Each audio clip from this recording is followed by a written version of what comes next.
Un avión de pasajeros averiado se precipita hacia el Océano Índico. No le queda combustible, ni nada de potencia en los motores. Los motores se apagaron. Es el fin. El capitán intenta con todas sus fuerzas hacer algo sin precedentes: aterrizar de forma segura un avión de pasajeros en mar abierto.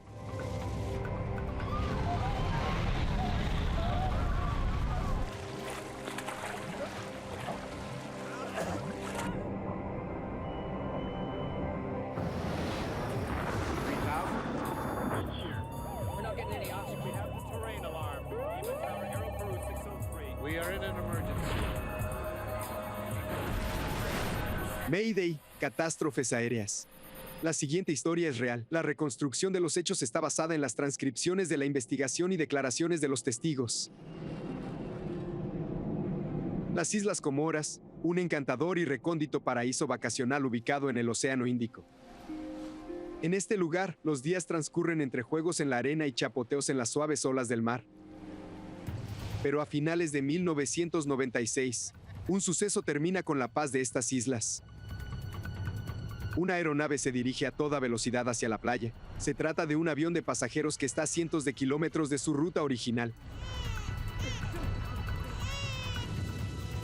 No se ha producido ninguna explosión ni tampoco ningún fallo mecánico. Sin embargo, el avión está cayendo en picada hacia el océano.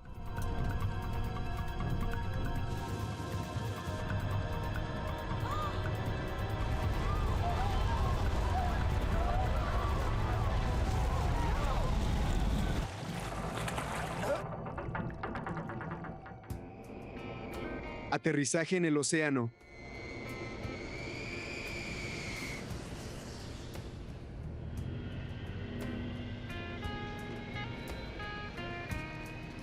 Vuelo 961 de la aerolínea Ethiopian Airlines. Este avión partirá desde Addis Abeba en un viaje regular hacia Costa de Marfil.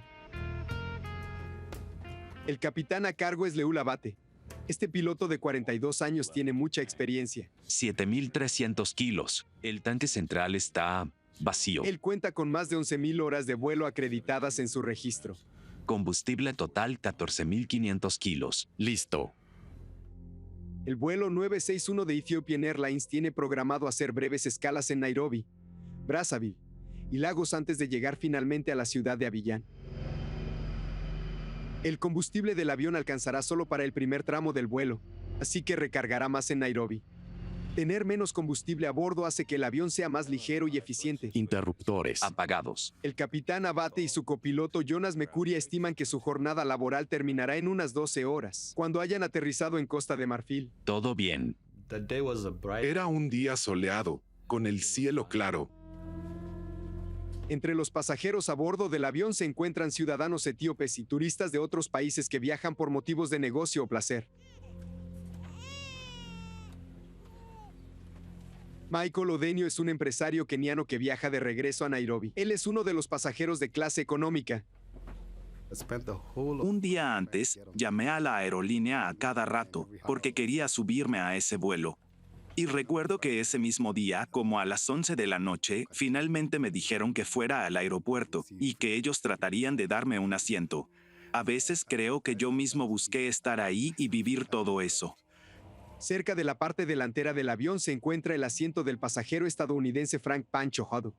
Él es el cónsul general de Estados Unidos en Bombay. Mi esposa Pom y yo decidimos viajar a África para hacer un safari. Elegí volar temprano porque era más seguro.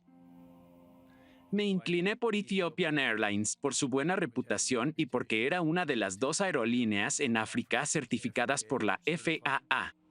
Unas filas más adelante se encuentra el afamado camarógrafo y periodista keniano Mo Amin. Él es una persona muy reconocida, sobre todo en Etiopía. Amin impactó al mundo con sus conmovedoras imágenes en 1984. Gracias a sus fotografías de la hambruna en Etiopía, se desencadenó una gran campaña de ayuda que sirvió para salvar a este país del borde de la inanición.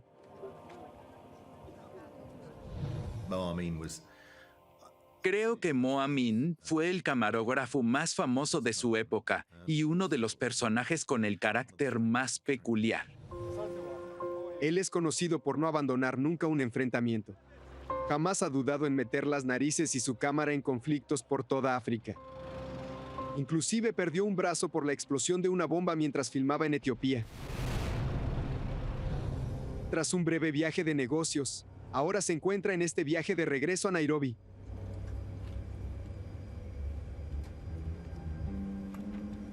Todos los pasajeros se encuentran a bordo del avión. El vuelo 961 partirá con 175 personas.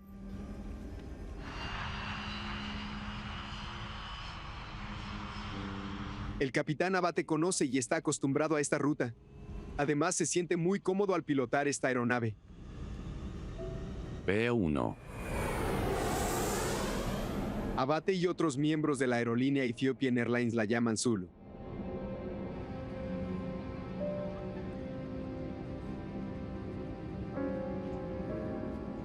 Mientras el avión empieza el despegue, 3 jóvenes etíopes se acomodan en sus respectivos asientos.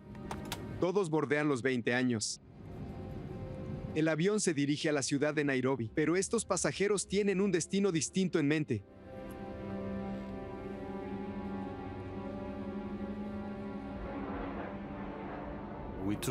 Todo iba bien al despegar.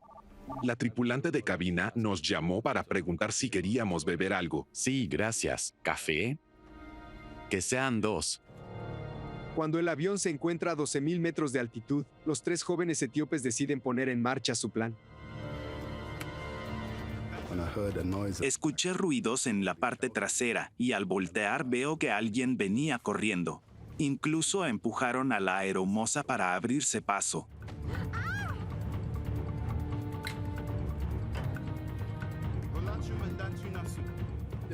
Dos sujetos corrían por el avión y gritaban algo incomprensible.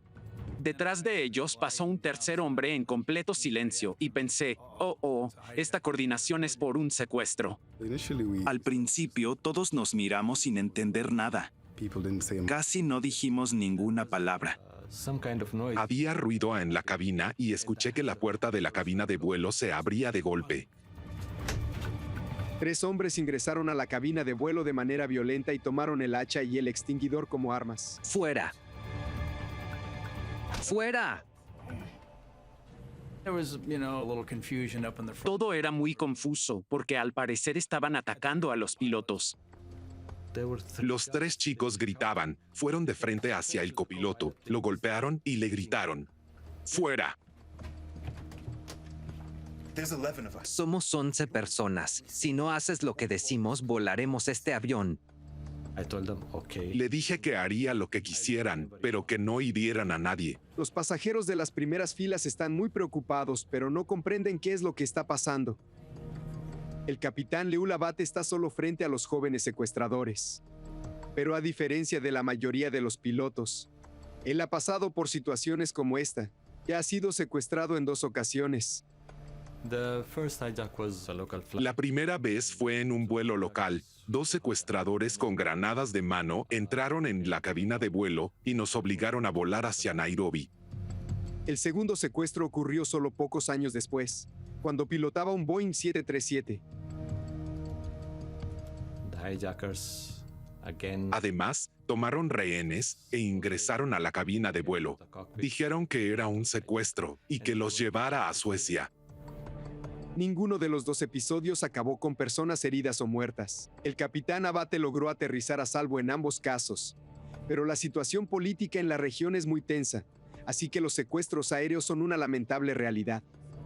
Entre 1990 y 1996 secuestraron 10 aviones de Ethiopian Airlines, pero la petición que hacen los secuestradores en esta ocasión es insólita. Vamos a Australia. ¿Qué? ¡Vamos a Australia! No tenemos tanto combustible como para ir a Australia. Podemos ir a Nairobi, o a Zanzíbar, o a Dar es Salaam. Recargamos y luego vamos a Australia.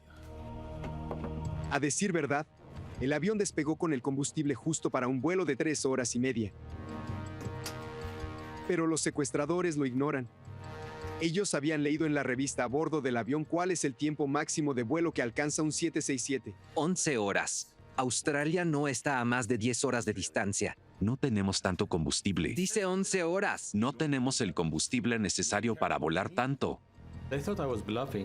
Pensaron que mentía y que sí podíamos llegar a Australia. Abate no sabe qué hacer. Nadie más en el avión conoce las exigencias de los secuestradores. Si les hace caso y cambia de rumbo, el avión se estrellará en el océano. Pero si desobedece la demanda, ellos harán explotar la aeronave. Un avión de la aerolínea Ethiopian Airlines ha sido secuestrado mientras volaba sobre África. Los secuestradores exigen que los lleven a Australia. Un vuelo tan largo demoraría 10 horas. Y el avión apenas tiene combustible para 3 horas y media. Los pasajeros ni siquiera se imaginan lo que exigen los secuestradores. Se corre la voz del secuestro, pero no se sabe hacia dónde están viajando. Las auxiliares de vuelo tratan de seguir trabajando con normalidad y les ofrecen algo de comer a unos niños. Les preguntamos a las azafatas cuál era la situación y nos dijeron que habíamos sido secuestrados. Los pasajeros esperan las próximas acciones de los plagiarios entre nervios e intranquilidad. Parecía que nadie quería provocar a los secuestradores, porque ellos no habían sido agresivos. No era como en Medio Oriente, donde le disparaban a alguien para hacerse escuchar. Ellos no nos estaban haciendo nada, y seguiría así mientras nos quedáramos tranquilos. La verdad, con eso nos bastaba. Es todo lo que tenemos. Para un vuelo de 11 horas necesitaríamos 60,000 kilos. No tenemos tanto combustible, solo llevamos lo justo. Los secuestradores piensan que Abate les está mintiendo. ¡Hay una bomba! Sí. Si no vuelas ahora a donde te dije, este avión va a explotar. Abate sabe que está acorralado. Si se atreve a enfrentar a los secuestradores, ellos harán explotar el avión. Pero si hace lo que ellos quieren, se quedarán sin combustible. Yo intuía que no existía una bomba de verdad, pero tampoco podía desafiarnos. Uno de ellos tiene un hacha. Eso bastaba para herirme de gravedad. Y si yo me moría, todos los demás también morirán. Quiero hablar con los pasajeros. Había pasado una media hora cuando los secuestradores anunciaron por los altavoces que se habían apoderado del avión. Nos dijeron que no hiciéramos nada porque tenían una bomba y la harían explotar. Se hace esta declaración en amárico, en francés y en inglés. Entonces, la norma era seguir las instrucciones del secuestrador. Fue antes del 11 de septiembre. Cualquier medida debía tomarse estando en tierra, no en pleno vuelo. A los pilotos se les enseña a volar, no a pelear. Seguimos el protocolo estándar para cualquier pasajero. No involucrarse, callarse, estar tranquilo, esperar a que lo resuelvan y que aterricemos. Algunos decían que nos llevarían a Sudán, que negociarían al aterrizar y que quizá nos liberarían después, o que quizá nos llevarían a otro lugar, pero solo eran especulaciones. Clint Van Sant fue el jefe negociador de rehenes del FBI durante años. Un detalle muy peculiar de este secuestro aéreo fue que el piloto ya había sido víctima del mismo acto en 2 ocasiones, y en ambas había salido exitoso. Tal vez él ya se había hecho la idea de que este secuestro tendría el mismo final que los anteriores, que lograría aterrizar y que las autoridades se encargarían. Pero el capitán Abate sabe que este caso no es como los demás. En lugar de ir a otro país de África, los secuestradores demandan viajar a Australia. Volar sobre mar abierto podría condenarlos a muerte y el capitán es consciente de eso. Entonces decide que debe pedir ayuda. Debo llamar a la torre de control. ¿Por qué? Porque se preguntarán por qué cambiamos de rumbo. Cuéntales del secuestro y diles a dónde iremos. Addis, centro de control, aquí Ethiopian. El avión sigue en cielo etíope. Así que Abate llama al control de tráfico aéreo de Addis Abeba. Addis, Ethiopian 961. Hay pasajeros en la cabina. Repita, 961. Addis, 961. Nos secuestraron. Nos ordenan ir a Australia. 961, Australia, copiado. ¿Cuántas almas a bordo? 175 almas. 961, 175 almas a bordo. Mientras la aeronave se dirige hacia el sur, Addis Abeba lo comunica con el control de tráfico aéreo de Nairobi. ETH, control de Nairobi, confirme que aterrizará en Australia. Señores, no podemos ir a Australia, nos quedan 2 horas de combustible. No llegaremos al destino. Haremos un amerizaje. ETH 961, confirme si se puede desviar a Mombasa. No aceptan aterrizar en otro lado que no sea Australia. Aunque cuando se acabe el combustible, lo haremos en el mar. Con 2 horas de combustible, no llegará a Australia. Aterrice en Mombasa. Un momento. El capitán Abate conecta la llamada a los altavoces de la cabina de vuelo. Quiero que los secuestradores puedan escucharlo. Bien, Así que si tuviera algo que decir, ya puede hacerlo. como le estaba comentando, con 2 horas de combustible no podrá llegar al destino que desea. Es probable que termine haciendo un amerizaje. Su mejor opción es aterrizar en Mombasa. Prosiga. Secuestradores de ETH 961, si escucharon, prosigan. A la espera de que hablen. ¿Desean contestar? Dicen que no quieren conversar. No están dispuestos a negociar bajo ninguna condición. Confirme si desean descender en el mar y ahogarse. ¿Tiene algún otro aeródromo alternativo? Por favor, confirme. No tengo aeródromo alternativo. Estoy en un aprieto. Basta, no vamos a negociar, ni locos, no lo haremos. Me dijeron que si no les hacía caso, volarían el avión. Así de fácil. Ethiopian 961, control de Nairobi, ¿me copia? Esa sería la última comunicación que habría entre la aeronave y el control de tráfico aéreo. Ya ha pasado 1 hora desde que los secuestradores tomaron el control. Nadie sabe qué es lo que está ocurriendo en la cabina de vuelo. Los pasajeros y el resto de la tripulación se sienten atrapados en un evento bastante inquietante. Todos hablábamos en susurros, solo tratábamos de entender qué es lo que iba a pasar o a dónde nos iban a llevar.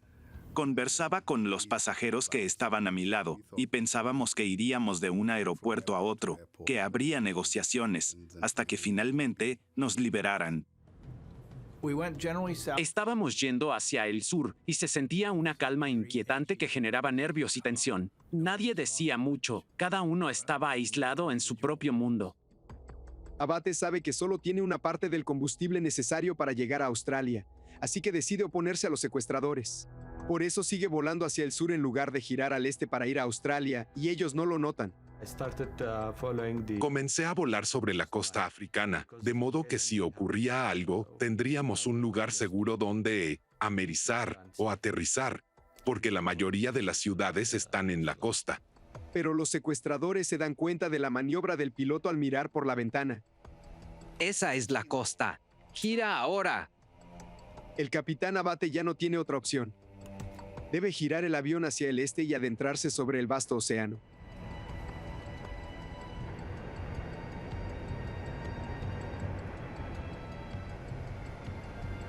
Con el océano desplegado a sus pies, el capitán comienza a elaborar otro plan.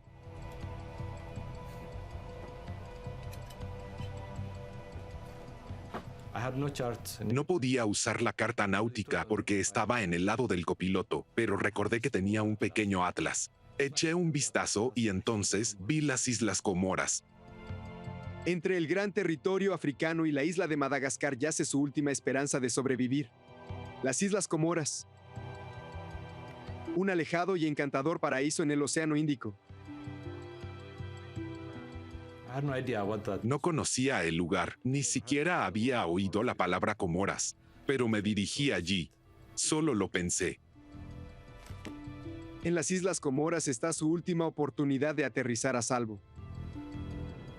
Estuvimos sentados durante horas.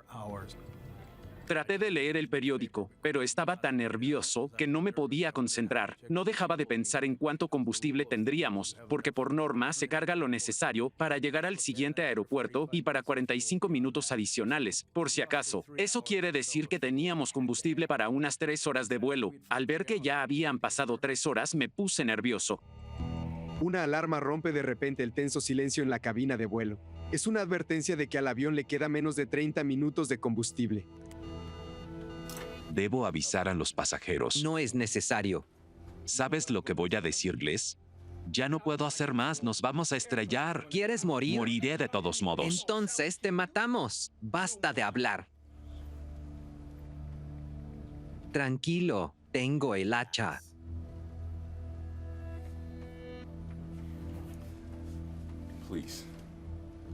Déjame intentar un aterrizaje controlado.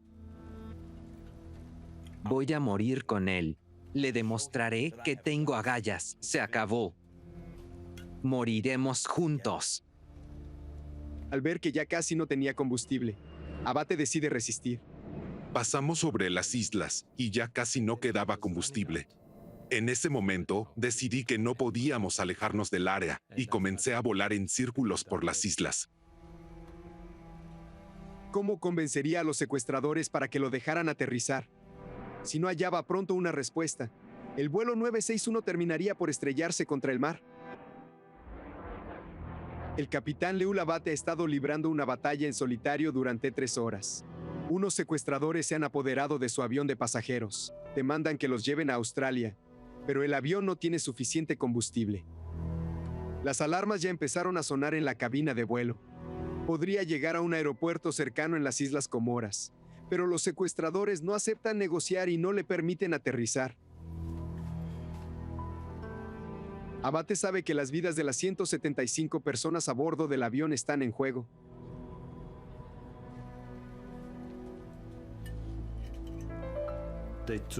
Compraron un whisky en la tienda libre de impuestos y querían que yo bebiera con ellos, pero no acepté.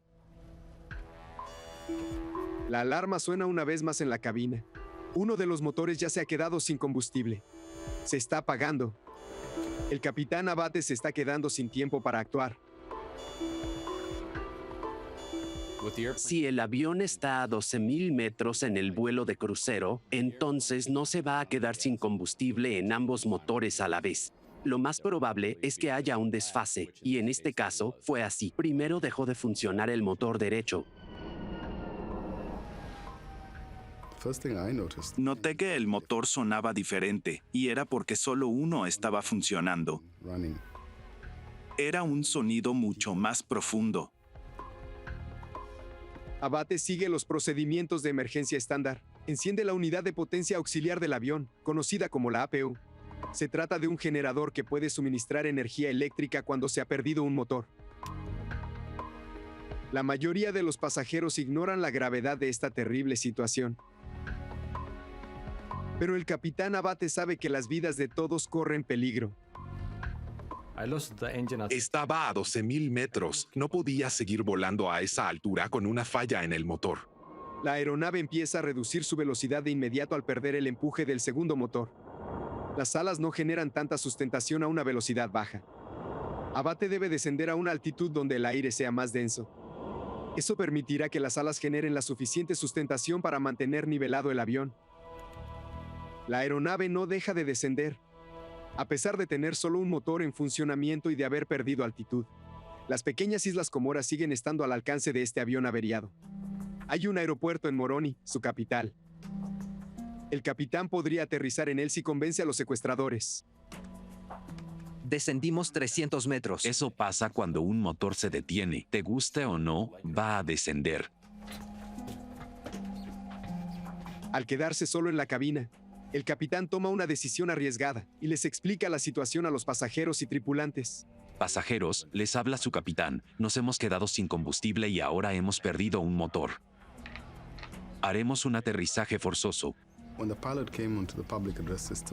Recién cuando el piloto mencionó lo del aterrizaje forzoso por el sistema de megafonía, nos dimos cuenta de que estábamos en medio de una situación de vida o muerte.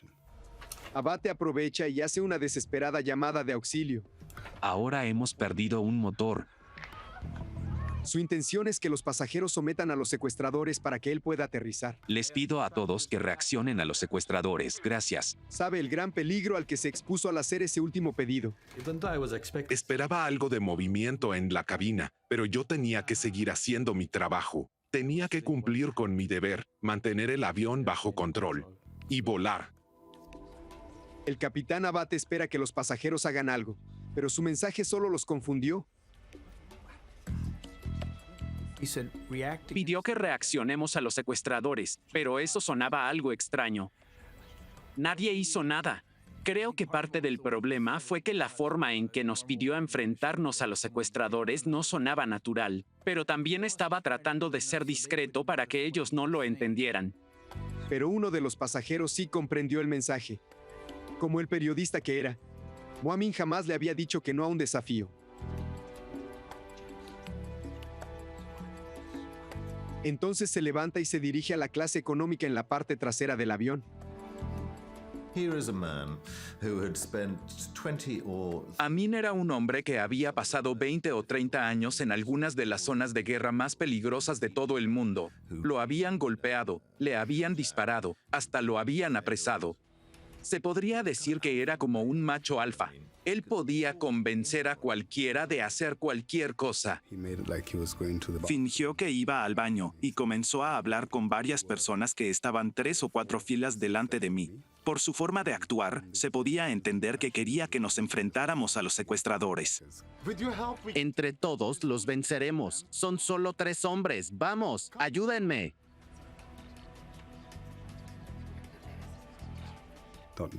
No sabíamos qué pasaría, ni de lo que ellos eran capaces, y además no olvidábamos que habían amenazado con hacer estallar el avión si intentábamos hacer algo. Hay que tener cuidado. Se debe analizar si vamos a mejorar o empeorar la situación. ¿Quién se atrevería a asumir el riesgo de que una acción precipitada contra el secuestrador lo haga detonar la bomba que dice tener y que eso termine con la vida de todas las personas a bordo del avión? Pero los pasajeros decidieron no hacer nada al respecto. El capitán sigue estando solo contra los secuestradores. Ahora los secuestradores tratan de controlar la cabina de vuelo en un vano intento por evitar que el avión caiga. Está descendiendo. Cálmate. Yo no tengo nada que ver. Sin darse cuenta, un secuestrador desconecta el piloto automático y el avión vira bruscamente.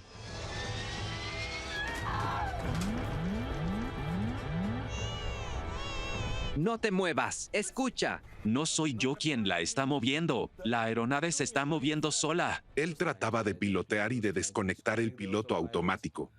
Estaba como loco. Es nuestro fin. Vamos a caer al mar. 9500. Abate intenta explicarles la preocupante realidad a los secuestradores una vez más. Quizás esta vez sí lo dejen aterrizar en el aeropuerto más cercano. Este está en 0 y este está llegando a 0. Desearía no haber estado en esa situación, pero le pedí a Dios que me ayudara a salvar a todas esas personas.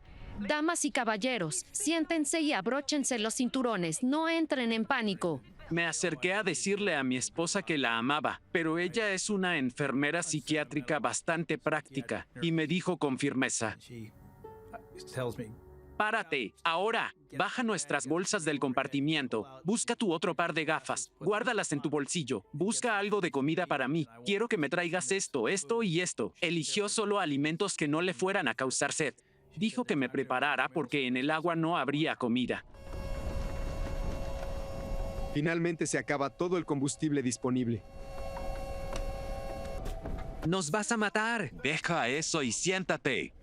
Ya no hay nada que puedas hacer contra mí. ¿Qué? Ya no tienes ningún poder sobre mí.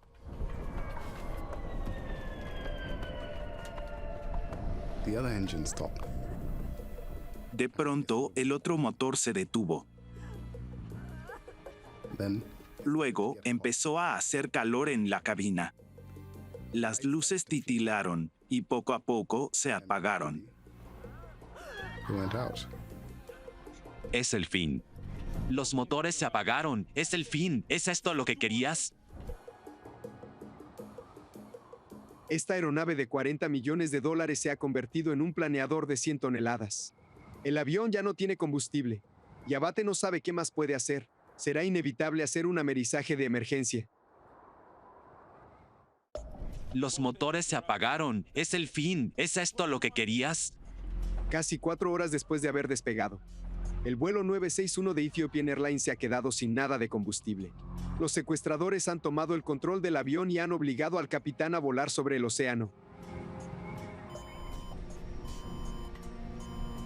La pérdida de potencia en los motores ha repercutido en todo el avión, pues además de impulsar la aeronave, estos suministran energía a la mayoría de los sistemas eléctricos e hidráulicos. Si los motores del avión no están funcionando, se detienen muchos procesos y controles, como las pantallas o el piloto automático. Aunque los motores ya no sirven, existe un sistema de respaldo de baja tecnología que le permite al piloto mantener un poco de control. La turbina de aire de impacto, conocida como RAT, es la última defensa cuando fallan todos los motores. Una pequeña trampilla se abre de manera automática y se despliega la turbina, que es una pequeña hélice. El aire hace girar la hélice como si fuera un molino, lo cual genera la suficiente energía para los instrumentos y los controles básicos, incluyendo la velocidad aérea. Como estaba apagado, quiere decir que no había ni energía eléctrica ni hidráulica. Los controles pesaban.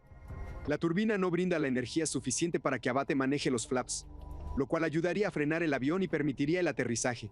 Eso quiere decir que sin importar dónde aterrice, tendrá que hacerse a una velocidad bastante alta. Nadie está entrenado para amerizar en esas circunstancias. Debes tener los instrumentos precisos para hacer algo así. Y yo no los tenía, ninguno. Un avión de pasajeros sin motores puede planear hasta 18,5 kilómetros por cada 1000 metros de altitud que pierde. Estando a 6,400 metros, el avión de Ethiopian Airlines puede recorrer casi 120 kilómetros antes de tocar el suelo. El piloto debe tener en cuenta que si ambos motores están apagados, el avión se va a caer. Y si hay una cosa que él puede controlar, es dónde se producirá la caída. Es una situación de peligro extremo que casi ningún piloto en el mundo ha enfrentado.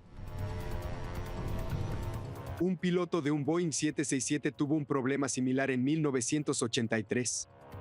El vuelo 143 de Air Canada se quedó sin combustible y aterrizó en una base aérea abandonada, y solo sufrió daños menores. Aterrizar con éxito si no se tiene motores es posible en las circunstancias adecuadas. El capitán Abate desea aterrizar en el aeropuerto de las Islas Comoras, pero en medio de una lucha con los secuestradores durante un último giro, se desconcentra y pierde de vista la pista de aterrizaje. Estaba cerca del aeropuerto, así que no despegué la mirada de él en ningún momento. Pero debido a la lucha, perdí mi posición. No sabía dónde estaba. Encontrar de nuevo el aeropuerto le cuesta segundos críticos en los que el avión pierde demasiada altitud y no sabe si podrá llegar a una pista de aterrizaje. Ahora su única opción es un amerizaje en el océano. Sabía que no le quedaba más opción que descender en medio del mar. Ahora tenía que planear cómo iba a hacer algo así, porque nunca lo entrenaron para eso, y menos sin ningún motor. Hacer un amerizaje es más peligroso y arriesgado que aterrizar un avión en tierra firme.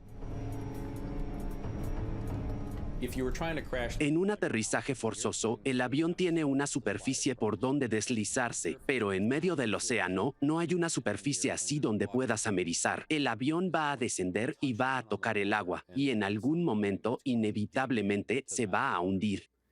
Cuando eso suceda, el avión intentará detenerse al instante. Abate enfrenta desafíos únicos al intentar descender de manera segura en el agua. Un avión como el DC-9 tiene una base plana que le permite rozar el océano mientras se desliza, y así desacelera poco a poco. Pero el fuselaje del 767 no es liso ya que sobresalen los motores. Y estos podrían actuar como unos enormes cucharones que vayan atrapando el agua mientras el resto del avión sigue avanzando. La fuerza generada destrozaría la aeronave. El calor aumentaba y empezábamos a sudar, porque sin energía el aire acondicionado ya no funcionaba. En ese momento, la gente empezó a gritar. Empecé a asustarme. Busqué un chaleco salvavidas. Oré a Jesús. Oré a Alá. Algunos pedían que le suplicaran a los secuestradores, pero no se daban cuenta de que a esas alturas ya era inútil porque no nos quedaba nada de combustible, así que nos íbamos a caer. En un momento así, lo único que puedes hacer es tener esperanza.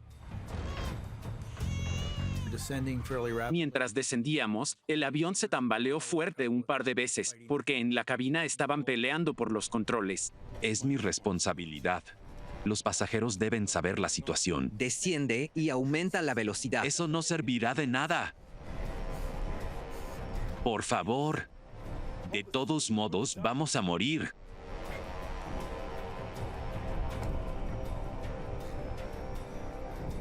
Mantengan la calma. Haremos un aterrizaje de emergencia. Pónganse los chalecos salvavidas, pero no los inflen. Algunos de los pasajeros no escuchan las instrucciones del capitán o quizás deciden ignorarlas e inflan sus chalecos salvavidas.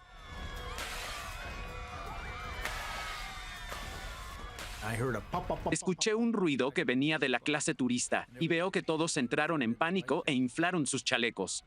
Entonces me levanté de mi asiento y les dije a las personas que no inflaran sus chalecos salvavidas, no aún. Mo Amin se dirige al frente del avión y trata de negociar con los secuestradores como último recurso. No, siéntate. Mo quería controlar todas las situaciones a las que se enfrentaba. En un caso así, sin duda sería él quien hablara con los secuestradores. Trataría de negociar por todos los medios. Estoy seguro de que inclusive intentaría que los demás pasajeros también los enfrentaran. Pero todos sus intentos son en vano esta vez. Los secuestradores están decididos a dejar que la aeronave se estrelle. De repente, alguien puede ayudar al capitán Abate por primera vez desde el inicio del secuestro aéreo.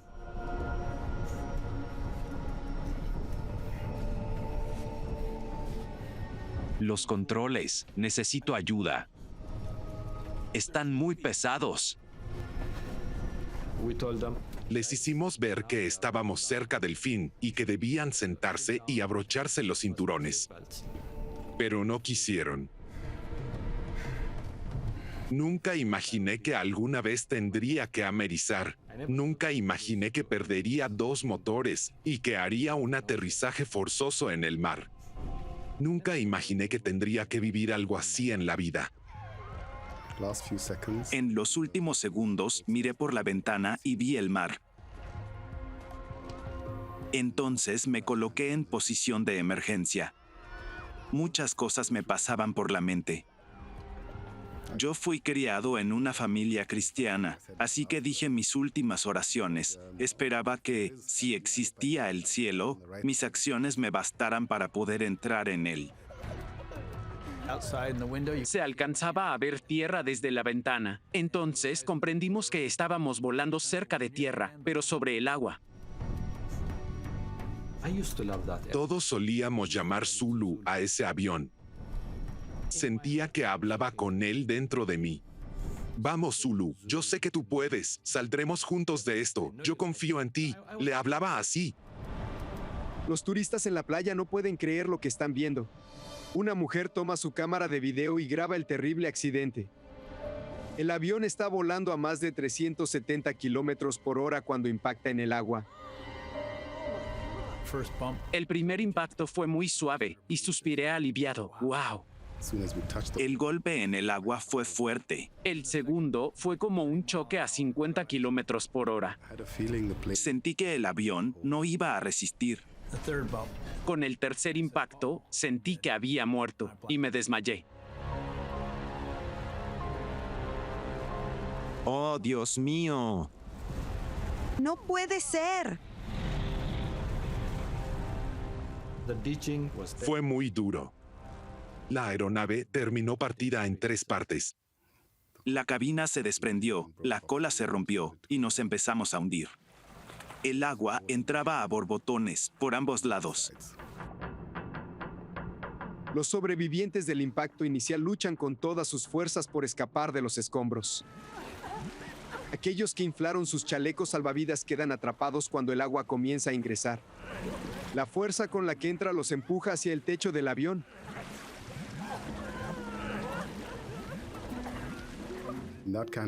El pánico era tal que quizás algunos no actuaron de manera racional. Se les hace muy difícil nadar bajo el agua con los chalecos. La cabina se hunde y muchos pasajeros no logran escapar de ella. El avión estaba lleno de agua. Yo iba a competencias de natación, así que no le tenía miedo al agua. Busqué mi cinturón de seguridad, pero no encontraba la hebilla. Bajé mi mano y la encontré por mi rodilla, y la abrí de inmediato. Me impulsé para salir. Miré hacia la parte trasera del avión y vi una especie de luz a lo lejos. Y decidí nadar hacia donde estaba la luz.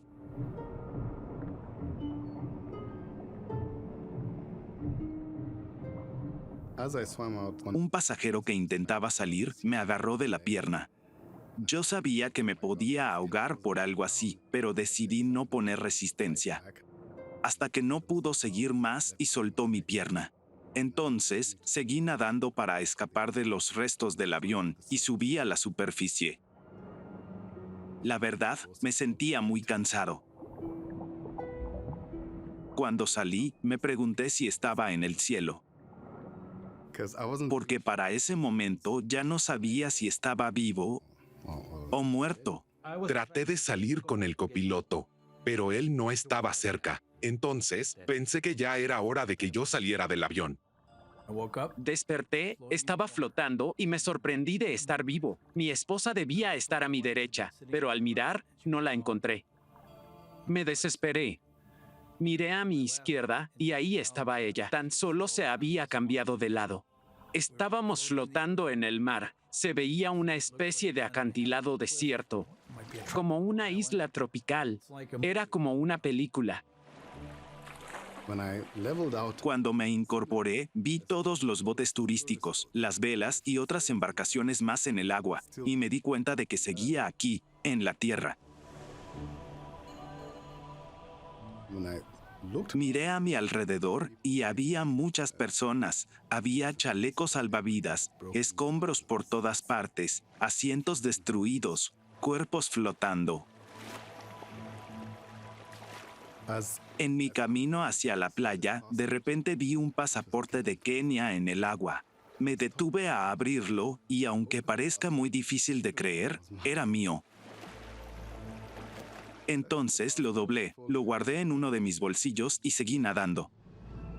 Odenio se dirige con cuidado a una paleta flotante que se soltó del avión durante el amerizaje. Entonces se sube a ella y espera ser rescatado. El golpe hizo que el avión se rompiera en múltiples pedazos. Había cosas a mi alrededor. La cola del avión flotaba a lo lejos. Jamás imaginé que algo así pudiera pasar. Solo esperaba poder evacuar a los pasajeros y a mí de manera segura. Abate nada hacia un lugar seguro, pero no tiene la más mínima idea de cuál es el resultado de su maniobra. No sabe si alguno de sus pasajeros pudo sobrevivir o cuál fue el destino de los jóvenes secuestradores.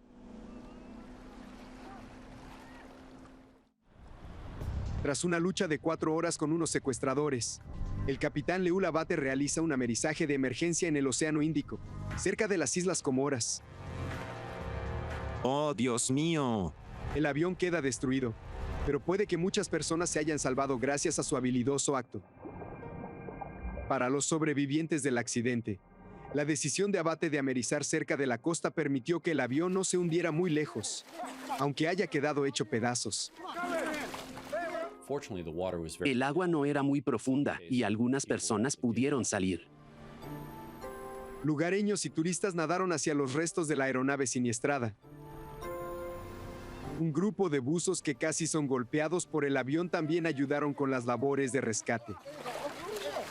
Hay que sacarlo ya. Los médicos franceses justo están de vacaciones en el lugar cuando se produce el accidente y ofrecen asistencia médica de inmediato. Al final, de las 175 personas a bordo del avión, se rescata a 50 sobrevivientes. Si no hubiera sido por Abate, quizás habrían muerto muchas personas más. Sin ninguno de los motores y sin poder usar los flaps, el capitán Abate ameriza el avión a 370 kilómetros por hora, más de 100 kilómetros por hora por encima de la velocidad normal de aterrizaje de un 767. Al decidir que iba a amerizar, la mejor decisión que tomó el capitán fue hacerlo lo más cerca posible de la tierra. El capitán también intentó que el amerizaje fuera lo más suave posible. Inclinó el avión en el último minuto, con la esperanza de poder amerizar en paralelo a las olas y no contra ellas. En cuanto el avión tocó el agua, se escapó por completo de su control. Al descender, el ala izquierda tocó el agua porque estaba muy abajo. El enorme motor bajo del 767 se hundió en el agua y provocó que el avión se diera vuelta. Habría girado sobre el ala o habría dado una voltereta. Es mucha energía para disipar tan rápido. Eso fue lo que desencadenó la ruptura que partió el avión en 4 o 5 pedazos y además causó todas esas muertes. Las muertes ocurridas también podrían relacionarse con el miedo.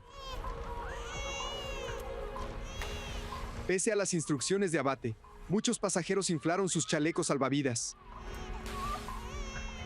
El chaleco te lleva hacia arriba o te mantiene a flote, porque ese es su propósito, y eso podría traerte problemas para liberarte de tu asiento.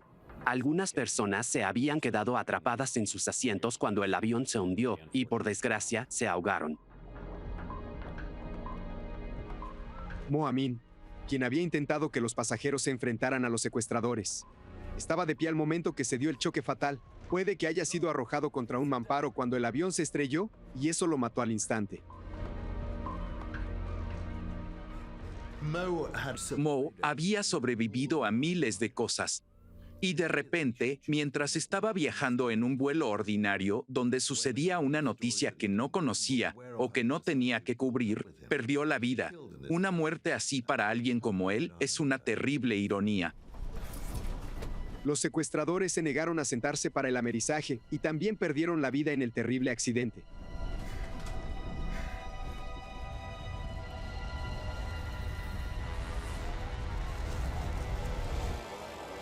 Las piezas del rompecabezas iban encajando conforme pasaban los días después del trágico suceso. A pesar de que los secuestradores dijeron ser un grupo de 11 personas, en realidad solo eran 3. ¿Quiénes eran estos jóvenes desesperados? ¿Qué era lo que estaban buscando? Fueron encarcelados, perseguidos y torturados por el gobierno.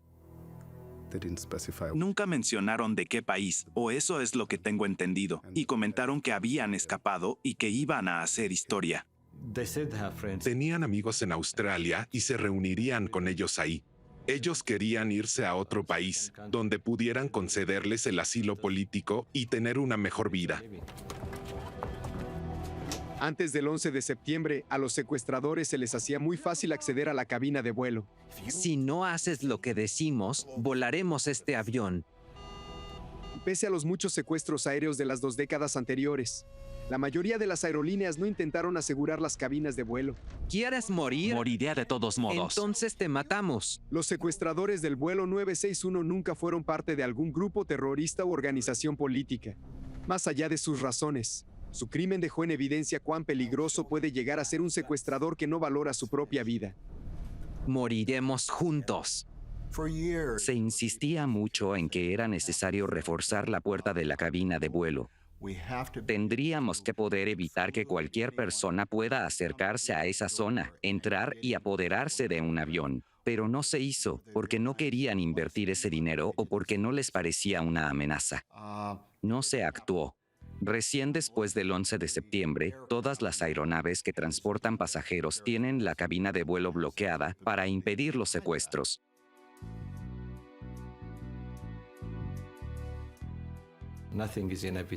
Nada es inevitable. Nadie está a salvo de nada. Las probabilidades son mínimas, pero puede pasar. El capitán Leul Abate y el copiloto Jonas Mecuria recibieron muchos homenajes en reconocimiento por sus acciones en el vuelo 961 e incluso recibieron un premio de Flight Safety Foundation. Es bueno estar vivo, en especial en un mundo que ha sabido comprender todos los eventos que viví. A pesar de la terrible experiencia vivida, tanto el capitán Abate como el copiloto Mekuria continúan trabajando para Ethiopian Airlines.